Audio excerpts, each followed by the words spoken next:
है आज की इस वीडियो में। आज हम व्यापार खाते, लाभ हानि खाता और जो अपना चिट्ठा होता है उसकी मदों को कैसे याद रखें, उनको रटे कैसे, उसके संबंध में क्या करेंगे, परिचर्चा करेंगे, है ना। तो देखिए, व्यापार खाता, लाभ हानि खाता और चिट्ठा, इसमें हमेशा कन्फ्यूजन बन रहता है कि इसको रटना कैसे है ना, रटना कैसे है, समझना कैसे है, उन सब चीज़ों को यहाँ पे अपन देखने का क्या करेंगे, आज प्रयास करेंगे। ठीक है, तो सबसे पहले देखते हैं यहाँ पे अपना ट्रेड अकाउंट या व्यापार खाते, है ना। व्यापार खाते का प्रारूप समायोजन रहित है ना, समायोजन के बिना है ना। तो व्यापार खाते, सबसे पहले तो ऊपर में हेडिंग क्या लिखते हैं अपन, इसका अगर प्रारूप बनाते हैं तो व्यापार खाता लिखते हैं।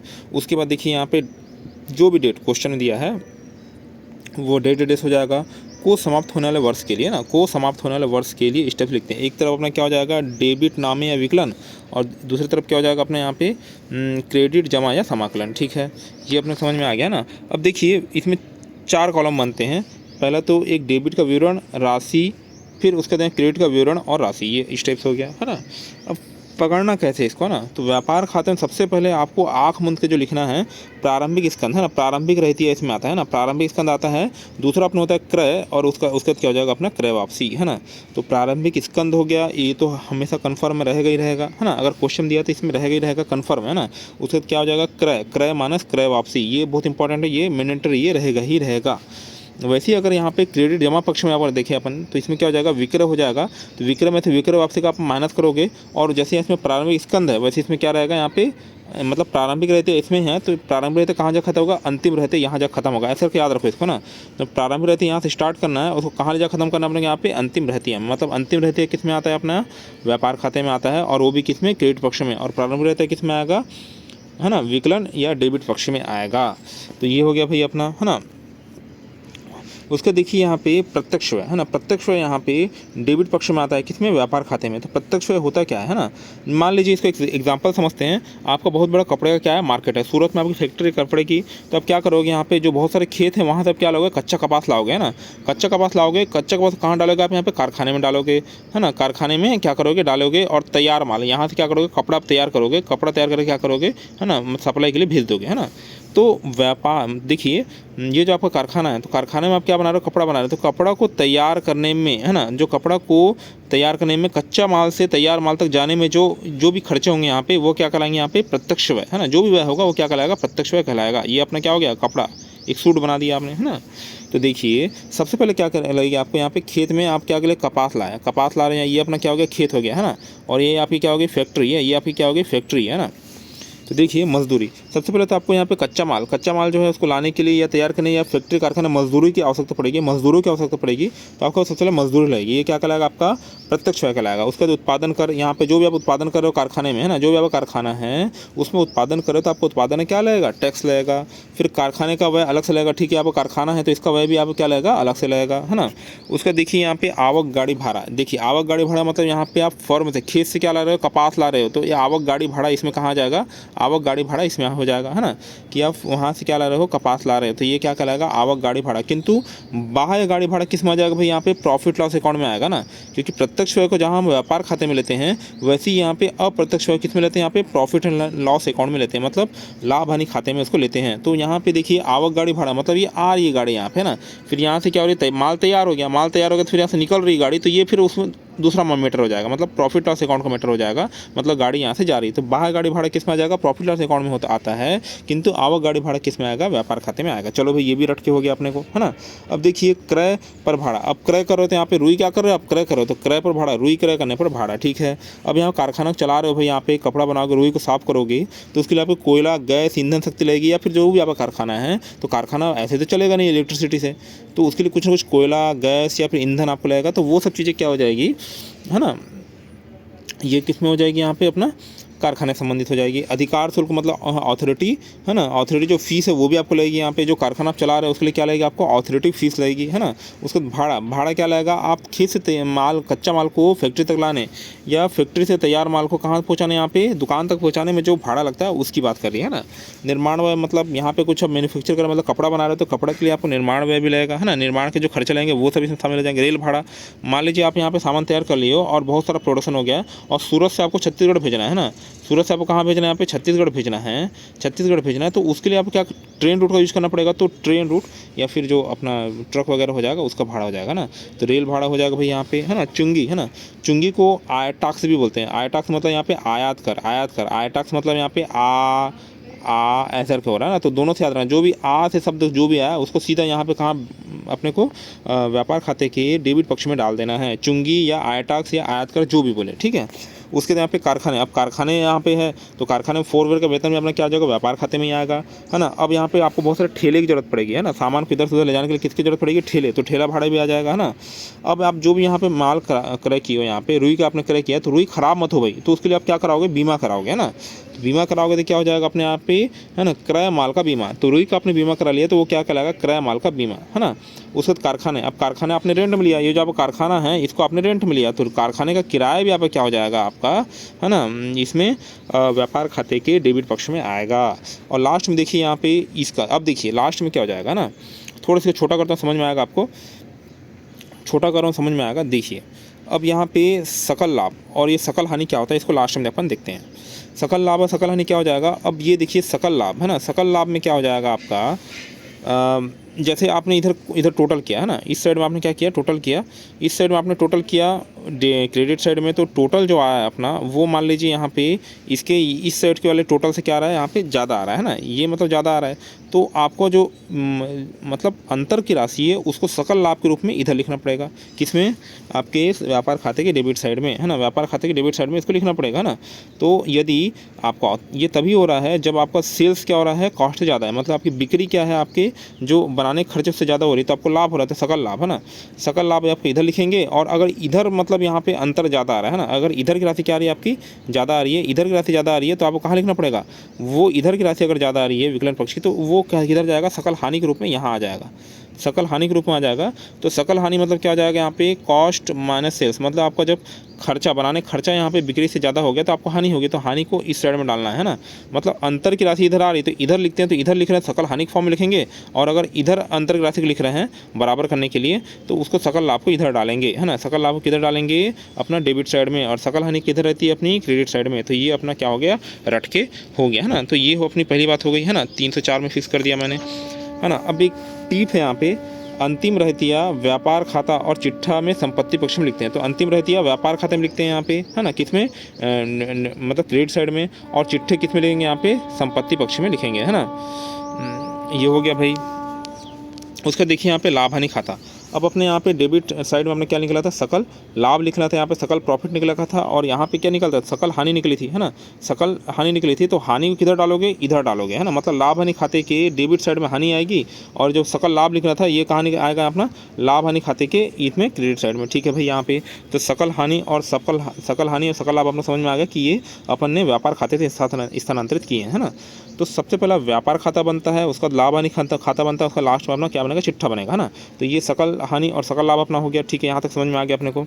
अब देखिए इसको नीचे को रखना है, तो हमने फिर से पहले देखा था व्यापार खाते में प्रत्यक्ष व्यय वहाँ पे ले रहे थे, तो इसमें क्या लेंगे भाई, अपन यहाँ पे अप्रत्यक्ष व्यय लेंगे। अप्रत्यक्ष व्यय क्या होता है, तैयार माल से बिक्री तक, मतलब आपने क्या कर दिया, यहाँ पे आपके पास दुकान में माल पहुँच गया है, आपको ये आपको क्या है, दुकान है, आप क्या कर रहे हो, दुकान चला रहे हो, आपका क्या कपड़ा दुकान है, आपका कपड़ा दुकान क्या है, यहाँ पे अग्रवाल क्लॉथ सेंटर, मान लीजिए आपका अग्रवाल क्लॉथ सेंटर है ना, अग्रवाल क्लॉथ सेंटर। यहाँ से दुकान में माल बेचने से उसकी बिक्री तक के, उसकी बिक्री तक माल में यहाँ माल क्या हो गया, आपको बिक्री हो गया, तो यहाँ पे दुकान में माल आने से उसकी बिक्री तक के जो व्यय होते हैं उसको क्या बोलते हैं, अप्रत्यक्ष व्यय बोलते हैं, मतलब तैयार माल से बिक्री तक के, है ना, मतलब उत्पादित माल के बेचने तक, है ना, तो वही क्या कहलाते हैं, अपने अप्रत्यक्ष व्यय कहलाते हैं। तो कैसे इसको रटना है भाई यहाँ पे, तो देखिए विक्रय मतलब बेच रहे, तो विक्रय पर भाड़ा, ठीक है, बेच रहे हो, समझ में आ रहा है, आपका दुकान है, दुकान से आप क्या करो, बेच रहे हो। जावक गाड़ी भाड़ा मैंने पहले ही बता दिया इससे पहले यहाँ पे, या फिर इसको बाह्य गाड़ी भाड़ा बोलते हैं, है ना, मतलब तैयार माल को आप यहाँ पे निकाल रहे हो, मतलब ये आपकी दुकान है, दुकान से आपका माल आ गया है यहाँ पे, तो दुकान से माल को निकाल रहे हो आप यहाँ पे, तो माल को इधर उधर भेजने सप्लाई करने में जो भाड़ा लगता है उसे क्या बोलते हैं, जावक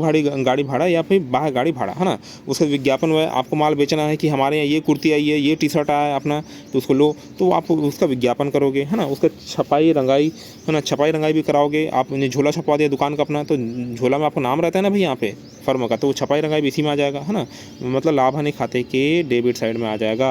उसके बाद बीमा, बीमा भी आप कराओगे दुकान का या फिर सामान का बीमा कराओगे। निर्यात, बेच रहे हो, उसमें आया था, इसमें निर्यात है, अब बेच रहे हो ना भाई, तो निर्यात कर हो जाएगा। निर्यात टैक्स। कार्यालय है यहाँ पे, अब आपकी छोटी सी दुकान है, दुकान में यहाँ पे आप क्या किया, यहाँ पे छोटा सा कार्यालय खोल दिया ना, कार्यालय खोल दिया तो कार्यालय में वह होगा भाई यहाँ पे। उसके बाद आपने देखिए किराया, तो दुकान आप किराया दे रहे हो, उसमें कारखाना किराया था, इसमें दुकान का किराया, बस इतना अंतर इतना ही है ना। वेतन, अब यहाँ क्या रखें आप, बहुत सारे उसमें मजदूरी दे रहे थे, उसमें मजदूर काम करते हैं आप कारखाने में मजदूर काम करते हैं, पर यहाँ पे दुकान में आपके एम्प्लॉय काम करोगे तो एम्प्लॉय को आप मजदूरी नहीं दोगे, उसमें क्या दोगे, वेतन दोगे। तो ये अंतर समझना है। व्यापार खाते में मजदूरी आया था, यहाँ पे वेतन आ गया, ठीक है।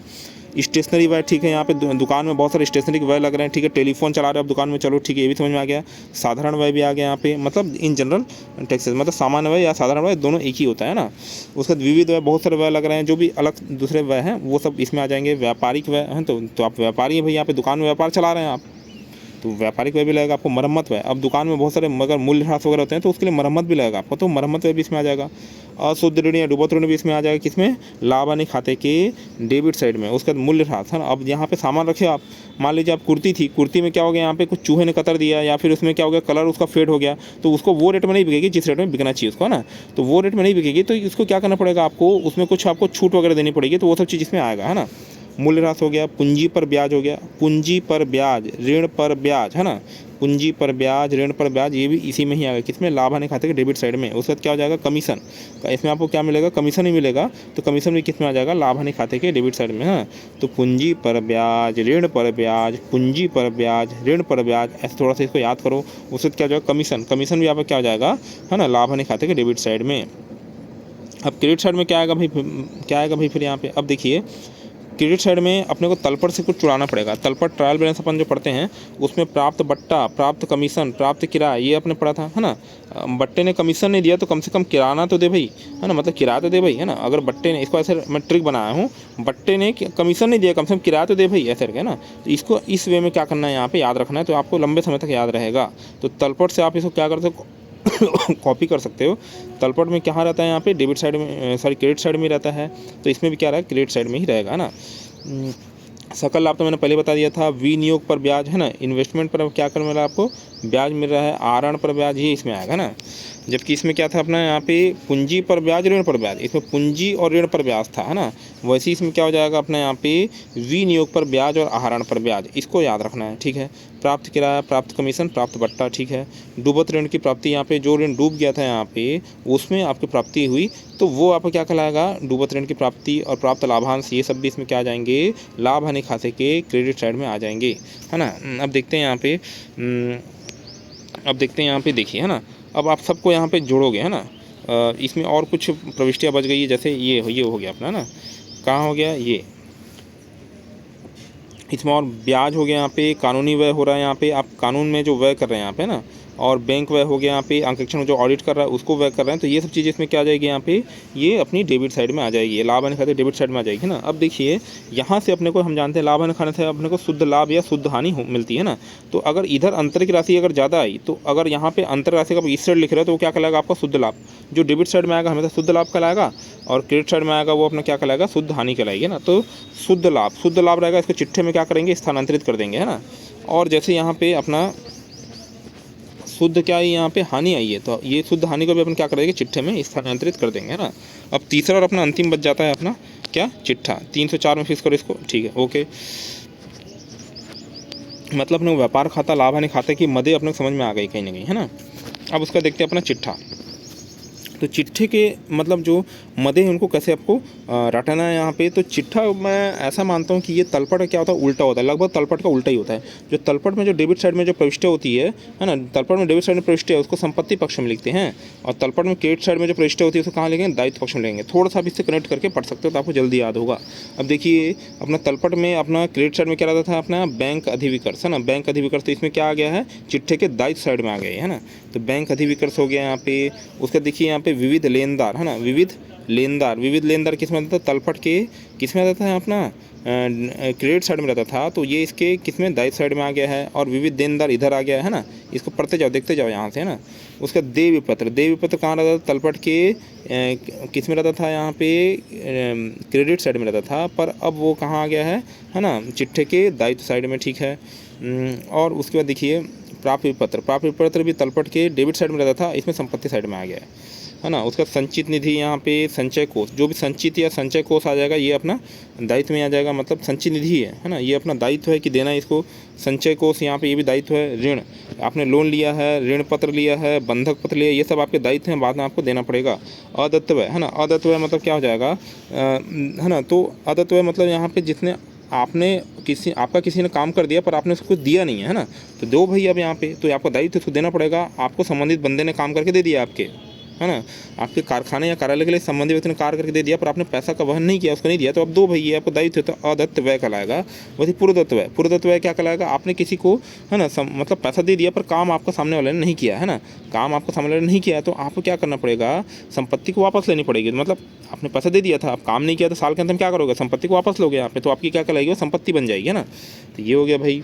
उसके बैंक ऋण, बैंक ऋण ये तो अपना दायित्व रहेगा ही। संचित निधि ये भी आपका दायित्व मैं बताया यहाँ पे। जो संचित या फिर संच से चालू होगा, स के ऊपर बिंदी, तो ये हमेशा चिट्ठे के दायित्व पक्ष में आएगा। अब देखिए लास्ट में वाला पूंजी हो जाएगा। पूंजी से अपन क्या करते हैं, आहरण को घटाते हैं, उससे क्या बोलते हैं यहाँ पे, आहरण पर ब्याज। आहरण पर ब्याज मतलब यहाँ पे धन चले गया, है ना, धन चले गया। आहरण पर ब्याज मतलब यहाँ पे धन चले गया, तो धन को क्या करना पड़ेगा, जो चला गया धन उसको माइनस करना पड़ेगा। आयकर, इनकम टैक्स, ये भी धन चले गया अभी यहाँ पे टैक्स के रूप में, इसको माइनस करो।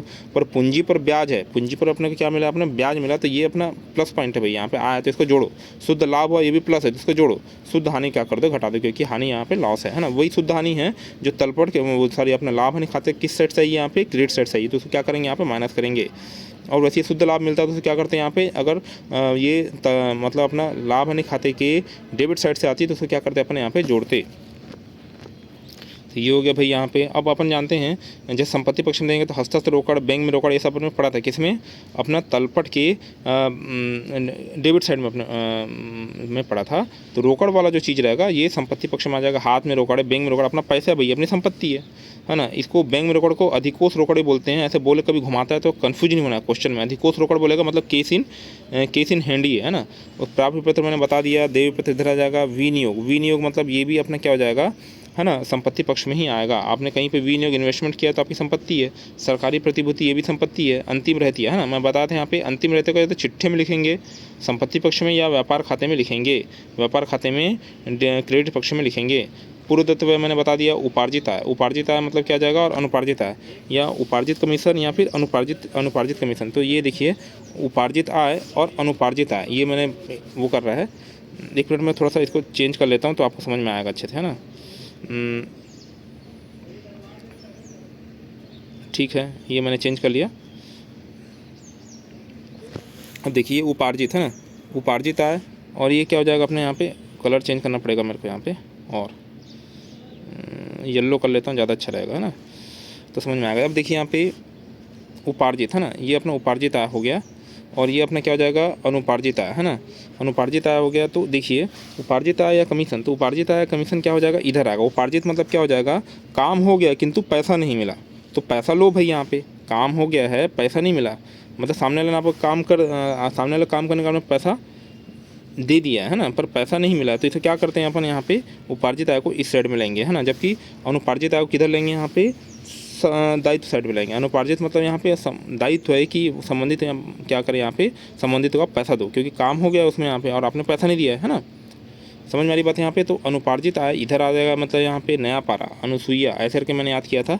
तो अनुपार्जित का किधर आएगा, आपका दायित्व साइड में आएगा, और यहाँ पे उपार्जित किस में आएगा, आपका संपत्ति साइड में आएगा, है ना।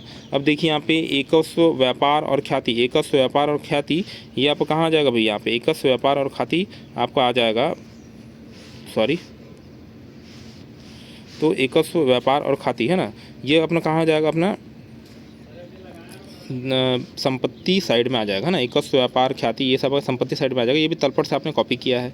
समस्त प्रकार की स्थायी संपत्ति जैसे क्या आ जाएगा, भूमि, भवन, मशीनरी, औजार, संयंत्र, घोड़ा गाड़ी, है ना, पशुधन, ये सब किस में आ जाएगा भाई, यहाँ पे पशुधन हो गया। ये सब फर्नीचर हो गया। फर्नीचर को उपस्कर भी कहा जाता है, वेरी इंपॉर्टेंट। फर्नीचर क्या बोलते हैं अपन, उपस्कर ही बोलते हैं, इसको याद रखना है, क्वेश्चन घुमा के देता है ना। उपस्कर बोल देगा, आप कन्फ्यूज हो जाएंगे कहाँ आएगा। तो ये अपना कहाँ आता है, चिट्ठे के संपत्ति साइड में आता है ना। वैसे यहाँ पे एक और घुमाने के लिए देता है, यहाँ पे अधिकोष निक्षेप, मतलब ये भी बैंक डिपॉजिट, इसको हिंदी में दे देगा, शुद्ध हिंदी में दे देगा तो आप कन्फ्यूज हो जाएंगे। तो अधिकोष निक्षेप मतलब कहाँ जाएगा आपका, चिट्ठे के संपत्ति साइड में। वैसे यहाँ पे पट्टधृत है ना, संपत्ति मतलब है ना, लेस होल्ड प्रॉपर्टीज मतलब क्या हो जाएगा, पट्टे पे आपने संपत्ति ली है, वो भी यहाँ पे क्या हो जाएगा, संपत्ति पक्ष में आएगा। और आत्मगृहित मतलब यहाँ पे कि आपको खुद की ज़मीन है, खुद में आपने बिल्डिंग बनाया है उसमें, तो वो क्या कहलाएगी, आपकी आत्मगृहित संपत्ति हो जाएगी, या ऑन होल्ड प्रॉपर्टीज है ना। तो ये भी अपना चिट्ठे के संपत्ति पक्ष में आएगा। तो इस टाइप से अपने को याद रखना है। मैंने बताया फर्नीचर को उपस्कर बोलते हैं, ये अपना क्लियर है। यदि अंतिम रहतिया तलपट के अंदर दिया हो, यदि अंतिम रहतिया किसमें, तलपट के अंदर दिया हो, तलपट के अंदर दिया है, हालांकि अंतिम रहतिया को तलपट में शामिल नहीं करते पर कुछ केस में करते हैं, जैसे अगर आपका नहीं मिल रहा है तो है ना, तो तलपट के अंदर दिया हो तो इसे सिर्फ चिट्ठे के संपत्ति पक्ष में लिखना है, इसे सिर्फ चिट्ठे कहाँ लिखना है, संपत्ति पक्ष में लिखना है। तथा व्यापार खाते में इसको नहीं लिखा जाता है ना, व्यापार खाते में इसको लिखा जाता है क्या, नहीं, यदि अंतिम खाता तलपट के अंदर दिया है तो की बात है ना। तो वीडियो बनाने का आपका बहुत बहुत धन्यवाद। आपका दिन क्या हो, शुभ हो।